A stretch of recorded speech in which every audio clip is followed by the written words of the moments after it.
Hai everyone, selamat datang lagi di cerita dari negeri Kangguru bersama gue Deish. Dan gue Fetty Aryani. Di beberapa episode lalu kami berbagi cerita tentang keuangan rumah tangga. Kalau lo udah subscribe, mestinya lo udah lihat gimana kita bikin anggaran dan juga gimana caranya kita neken pengeluaran rumah tangga kita, termasuk memperbesar masukan. Kalau belum subscribe gimana? Ya subscribe dong, sama nonton video-video yang judulnya mengandung unsur mengatur keuangan. Udah, yuk subscribe dulu sekarang. Ditungguin nih. Satu, dua, ya, udah. Yuk, kita lanjut. Nah, kalau kita lihat ya, lagi di bagian yang pertama, kan kita ngomongin tentang pentingnya membasmi utang tuh. Tapi ingat nggak, kita ngaku deh ya, kita pun sebenarnya pernah kejebak dengan apa ya mindset bahwa ngutang itu ya normal, itu biasa aja gitu. Iya, iya sih. Waktu itu kan kita pikir ya umum gitu.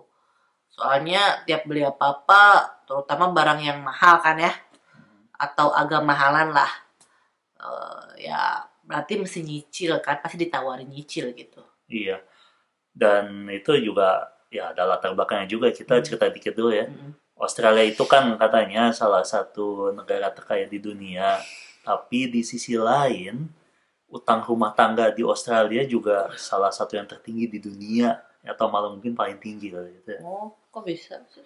Nah itu mental kreditannya itu udah dianggap normal di sini. Oh. Untung sih kalau buat keuangan kita sekarang udah nggak normal. Emang kenapa kalau nggak normal? Ya nggak apa-apa, bagus dong. Sa apa-apa niru-niru orang melulu kagak pede itu mah namanya. Nah jadi ya namanya suka ngutang atau suka kontan itu emang itu jatuhnya ya ke sikap sama ya pola pikir kita. Kalau kita sih sekarang nggak nyaman ya ngutang. Iya, dulu juga nggak nyaman juga sih. Tapi kan sempet kejebak pola pikir yang kalau itu tuh hal yang wajar gitu loh. Ya, ya kita ceritain aja ya. Caranya kita keluar dari jeratan utang. Ya pertama-tama nih biar jelas kita mesti omongin dulu nih jenis-jenis utang. Ada utang yang emang kita sengaja utang. Contohnya kita ke toko beli jas tapi bayarnya nyicil ya. Ada soalnya beberapa toko yang ngebolehin kayak gitu. Atau yang lebih gede lagi ya, beli mobil kan. Terus emang ada utangnya juga yang nggak disengaja. Ada misalnya parkir salah tempat. Terus kena Eh, denda. Nggak sengaja kan? nah balik lagi ke utang yang disengaja. Itu bisa kita pecahkan jadi dua ya. Utang sengaja yang nggak perlu dan utang sengaja yang emang kepaksa. Iya. Buat kayak beli HP, beli komputer, itu kan bisa dihindari ngutang kan. Caranya ya nabung aja dulu. Kan di bagian pertama kita sebut ada yang rekening keinginan mahal tuh. Hmm. Ya, Hmm. kan harus nabung dulu kan. Hmm. Pakai deh rekening itu. Kalau buat rumah alias KPR alias home loan, nah itu yang hampir pasti kepaksa kan. Kok kepaksa kan bisa ngontrak aja terus. Oh, emangnya mau apa itu ngontrak? Enak. Mau Kan ngontrak? nggak bebas. Terus juga ya gimana ya nggak bebas lah sama yang punya rumah gitu sama landlordnya itu nggak enak gitu.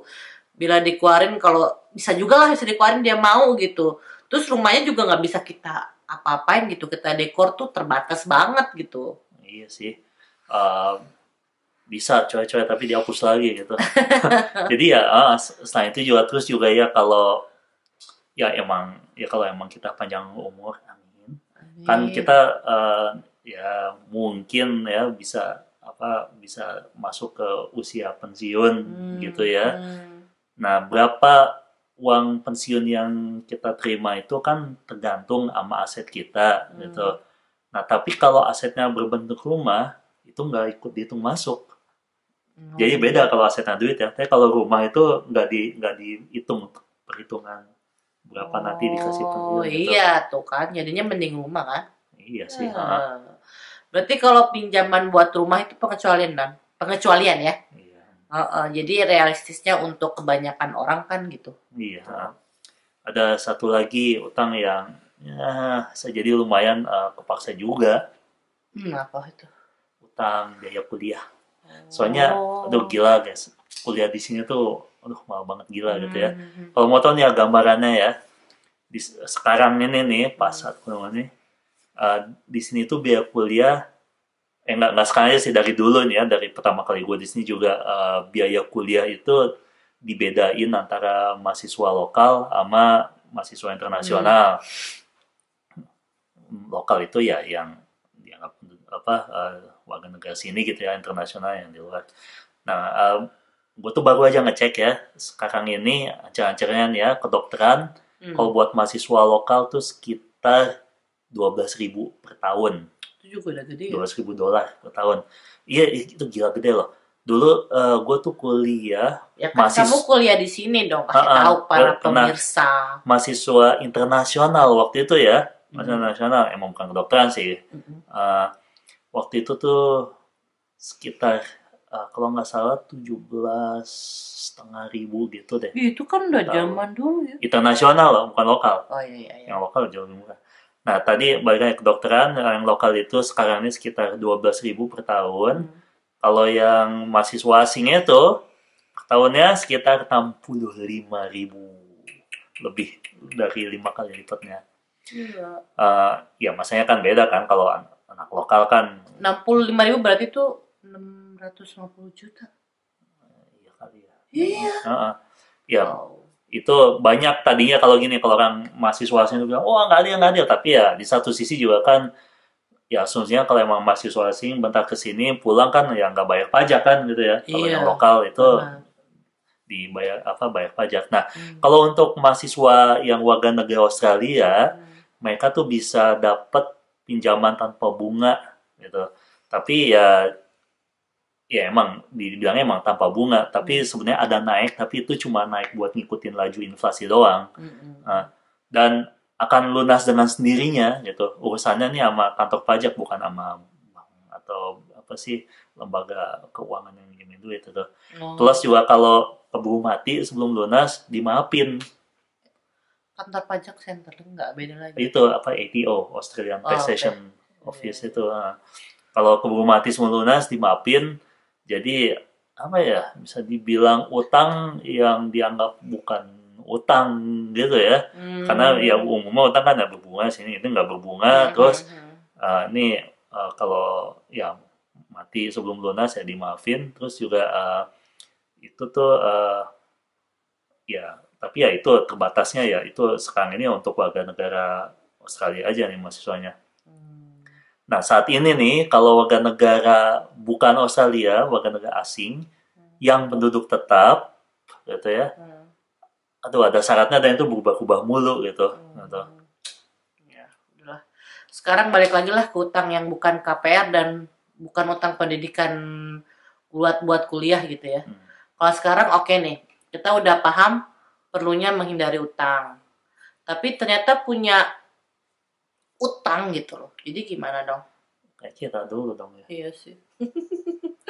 Ada teknik yang sangat disarankan sama ahli-ahli keuangan. Kalau lo lihat lagi di video bagian yang pertama, itu di ujung yang mau terakhir, kita kan kasih buku referensi kan? Iya. Nah, teknik itu diambil dari kedua buku itu. Kita ceritain deh di sini ya. Jadi gini caranya nih. Tulis semua utang yang lo punya, lo mesti tahu nih utang lo punya. Kalau gue saranin sih pakai software aplikasi spreadsheet aja ini, tulis aja semuanya. Jadi nih bikin kolom-kolomnya kayak gini nih. Jadi nama, terus jumlah utang, terus bunga per tahunnya. Gitu. Pokoknya tulis aja dulu semua sampai utang yang sekecil-kecilnya. Contoh ya. Misalnya utangnya namanya cicilan laptop, jumlah utang $2.000, bunga per tahunnya $12. 12%. 12% maksudnya. 12% murah juga 12%. Iya 12 tuh. Makanya kayaknya something 12%. wrong $12. 12% per tahun ya.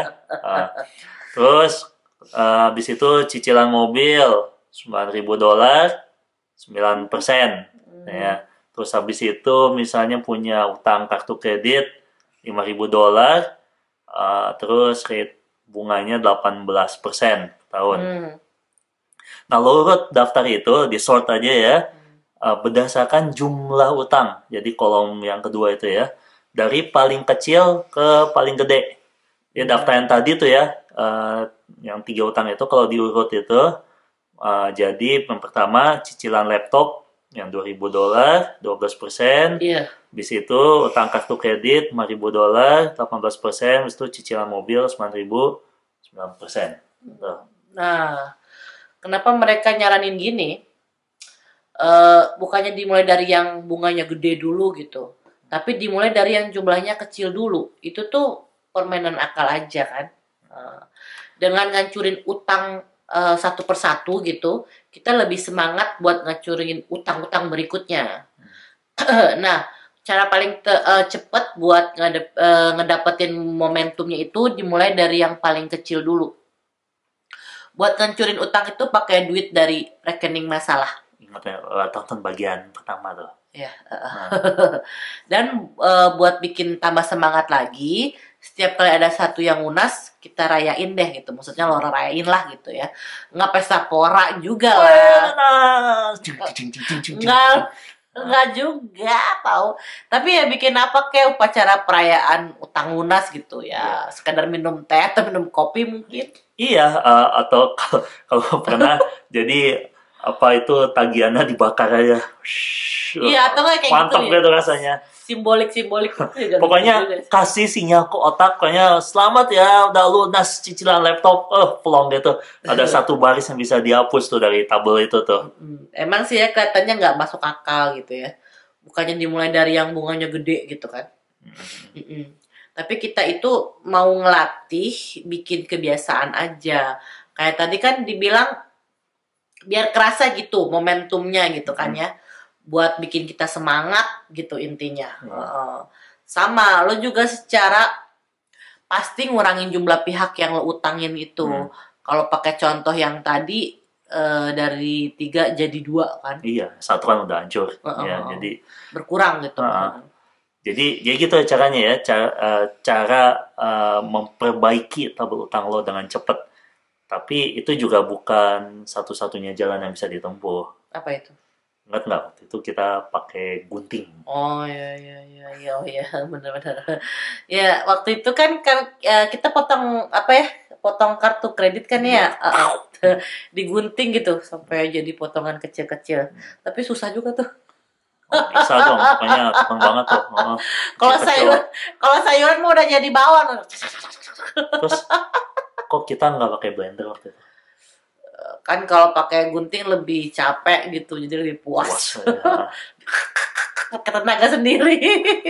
Coba jelasin kenapa kita potong kartu kredit kita itu? Ya biar nggak bisa dipakai. Iya benar. Jadi waktu itu kita emang dapat kartu kredit, ceritanya nih ya. Dapat kartu kredit bagian dari paket home loan tuh, paket KPR kita tuh. Jadi dikasih tahu nih, kalau mau dapat bunga yang lebih rendah, mesti punya kartu kredit itu, terus sama masih diaktifin, tapi nggak dipakai. Ya dia kan udah ngasih kartu kredit kayak kayak ya pasti niatnya gini nih, kali aja kita tagihan pakai terus kan jadi bayar bunga gitu. Iya, paketan akal-akalan mereka. Iya, mana ada mereka mau apa sih yang relain gitu aja. Nah buat yang udah telanjur kartu kreditnya ada di digital wallet ya hapus aja gitu. Ya kalau kreditnya nggak dipakai ya nggak bakal ngutang juga kan. Ya iya, gitu aja sih sebenarnya gini, kita saat ini bukan yang nggak punya kartu kredit juga, punya sih. Iya, tapi itu kan kartu kredit yang nggak ada biaya tahunan atau bulanan gitu loh. Nggak ada. Terus sama nggak ada biaya transaksi internasionalnya. Jadi waktu kita jalan ke Indonesia kita pakai kalau kartu debit kita ditolak gitu. Iya, pernah kan ya? Kayaknya pernah deh. Iya, waktu di tol itu bukan. Udah jangan disebut lah namanya. Oh iya. Nggak usah kita permalukan lah gitu. Iya. ngaku-ngaku menerima, Iya. pas ini, wah kita nggak bisa Pak, kalau ini nggak bisa juga Pak, ngapain ditulis namanya? Ya udah. Udah. Dan selama ini kita emang layak, kita pakai langsung bayar ganti aja gitu, jadi ya nggak bakal kena bunga gitu. Bener. Kita pakai tuh cuman buat jaga-jaga aja. Iya. Kan kadang kita tuh kan suka lupa bawa cash ya. Kadang juga lupa ngetransfer tuh dari transfer. Transfer. Maksudnya transfer. Kalau urusan transfer tuh untuk masalah finansial. Udah.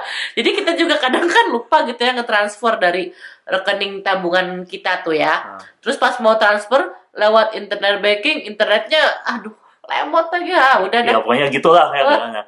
Ya kadang juga gini, terlepas ya katakanlah itu nggak ada masalah. Ada tempat yang ngotot mesti pakai kartu kredit itu, nggak mau pakai kartu debit. Ada beberapa hotel sama tempat sewa mobil tuh kayak gini deh. Dan mereka juga suka nahan duit buat jaminannya itu. Oh iya. Aduh lama banget gitu. Kita udah mobilnya udah balikin, nginap udah selesai kapan tahu gitu, masih ditahan itu. Dan kalaupun kita misalnya balas ngotot kartu debit terus mereka iyain, ya udah tuh uang jaminan kan lama banget baliknya. Iya kalau kecil, kalau gede. Iya, tapi kan intinya kita nggak pernah kelilit utang kartu kredit, ya kan? Iya, disiplinnya itu aja sih gitu. Dan sejauh ini sih alhamdulillah ya nggak pernah, karena emang ya sekali lagi mindsetnya itu, kartu kredit itu cuma buat alat pembayaran dan ngerti duit itu tuh bukan buat duit kita, jadi ya langsung ganti. Nah terus yang buat yang udah telanjur kelilit utang kartu kredit, buat nurunin bunganya, ya cara paling gampang kali ya. Pertama sih ya bisa dicoba lo ngomong aja sama kreditornya gitu ya, yang ngasih kreditnya itu ya minta turunin rate bunganya deh gitu, atau minta beberapa lama ditangguhin berbunganya. Coba aja ya, mohon lah didiskusiin gimana gitu. Iya, dan terus ya beneran bayar. Kalau nggak mau kegoda lagi, terpaksa harus gunting lah. Ya gunting aja, hapus dari digital wallet. Terus kalau apal nomornya ya udah coba lupain. Mau kenal nggak orang yang pernah hafal nomor kartu kredit nggak expired sama kode security-nya guys? Sebutin nggak orangnya?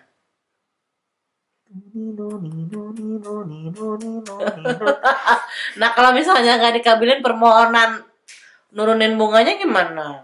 Nah ini ada akal-akalan nih. Akalable. Jadi banyak kartu kredit itu yang nawarin feature namanya balance transfer. Apaan? Jadi gini, kita bisa pindah dari satu kredit dari satu bank ke kartu kredit lain dari bank lain itu. Nah, yang bisa kita manfaatin itu, lihat buat kartu kredit tujuan transfernya, kalau balance transfer itu ada embel-embel masa bebas bunga. Jadi ya misalnya nih ya, di bank pertama ngutang $5.000 gitu ya, ya dipindahin gitu ke kartu baru. Jadi yang bank baru tuh kayak ngelunasin ke yang lama, tapi lo cuma pindah tukang utangnya doang gitu, pindah orang doang gitu. Itu balance transfer itu. Nah kadang mereka tuh buat ngegoda kita, balance transfer itu suka ada embel-embelnya nih, masa bebas bunga misalnya ya.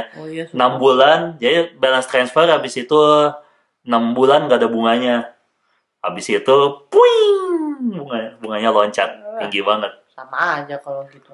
Nah iya, kecuali gini loh, kalau udah ngitung terus lo emang bisa ngelunasin utang itu pas masa bebas bunga sih, ya worth it gitu sih ya. Ya kalau gitu aku tuh gini aja nih, balance transfer aja terus-terusan, kan jadinya nggak bayar utang. teorinya gitu, tapi nggak kenyataan loh. Setiap kali kita ngajuin permohonan kredit, nah ngajuin doang loh ya, terlepas dikabulin apa enggak, itu tercatat di kredit file kita. Gitu. Dan data itu bisa diakses sama bank-bank. Iya kalau di sini kan begitu ya. Nah kalau ketahuan nih kita ada gelagat loncat-loncat kayak gini ya kece aja sih. Bakal ada yang mau nggak? Ya enggak lah, ada berarti soalnya ada historinya gitu kan, ada Ini catatannya. kayak di kredit Paman ya. Aha. Yang dulu tuh pinjaman mobil tuh masih ada tuh sampai sekarang. Ya, Tapi udah dicatat juga, udah lunas Iya, gitu. iya, Tapi iya. ketahuan pernah atau punya pinjaman itu terus udah lunas gitu. Terus ada kartu kredit yang dulu tuh yang udah ditutup, ada juga sih itu informasinya. Dan udah ditulis juga, dibilang situ, udah ditutup gitu. Masuk ke sistem ya. Udah, ya. Ketahuan deh di situ semua informasi kreditan kita dan apa kita selalu ngelunasin atau kita tukang nunggak atau bahkan ya atau default ya jangan sampai ya gitu. Kalau begitu dalam konteks membasmi utang, balance transfer realitasnya sih mesti kita targetin sekali aja ya. Maksudnya balance transfer itu cuma sekali aja, jangan lebih gitu. Pokoknya abis balance transfer harus lunas gitu. Iya, tepat bener. Jadi kalau belum tahu kredit report kita, terus pengen tahu gimana sih caranya tuh? Oh, gampang. Kalau gua sih lewat account di finder.com.au. Jadi mereka sendiri itu dapat datanya dari ada credit reporting agency gitu ya, agen pelapor kredit namanya Experian. Bisa juga lewat creditsimple.com.au, bisa juga dari equifax.com.au gitu. Banyak lah itu. Oke, balik lagi deh ya. Di tabel daftar utang itu kan kita nggak masukin KPR alias home loan kalau di sini kan. Soalnya emang itu utang jangka panjang, bertahun-tahun gitu kan. Dan buat kebanyakan orang ya kepaksa karena nggak punya jumlah uang langsung jreng banyak gitu kan. Iya. Ya soalnya pilihannya antara duitnya lenyap buat bayar bunga cicilan atau duitnya lenyap buat bayar kontrakan gitu. Dan bayar kontrakan itu juga kan ya seringkali kita tuh buat ngebayarin bunga cicilan orang yang punya rumah gitu. Jadi ya pilihannya kan antara duitnya lenyap buat bayar cicilan sendiri atau bunga cicilan orang lain. Ya tapi kan nggak selalu gitu. Kita kan nggak selalu tahu kalau kita ngontrak di rumah orang lain itu rumahnya udah lunas apa belum. Kenal sama yang punya rumah aja belum tentu. Kan kita cuma kenal sama agennya doang. Ingat gak dulu kita kan ngontrak gitu. Kenal cuma sama agennya doang. Ya ngomong-ngomong ya rumah dan KPR kayaknya asik nih kalau kawan-kawan tak jadiin bahan obrolan ya. Oh iya ya boleh deh. Kapan-kapan kita bahas deh ya. Iya boleh insyaallah. Ya udah oke ya. Jadi soal utang segitu. Ya udah intisarinya aja ya. Kita kasih sekarang ya. Oke, ya jangan sengaja ngutang kecuali buat pinjaman rumah. Karena kan itu kepaksa dan jangka waktunya lama juga kan ya. Iya. 2, buat menjaga semangat bayar utang, mulai dari yang kecil dulu. 3, hati-hati dengan jebakan kartu kredit. Udah lagi. Udah ya. Ya, kayaknya tipsnya 3 cukup. Oke ya. Makasih ya guys ya udah nonton obrolan kita berdua kali ini kan. Terus kalau dari kalian ada yang nggak jelas atau pengen ada pembahasan lebih lanjut gitu loh, kasih ide ke kita atau ya nanti kita bicarakan lah ya. Silakanlah kasih komentarnya di YouTube, di kolom YouTube atau di Instagram. Kan kita punya Instagram, iya, tahu. ada di Insta juga nih. Cerita dari negeri Kangguru. Kampung semua, lihat. Iya. Oke. Jadi gimana? Jangan lupa subscribe, komen, like, dan share. dadah. Bye.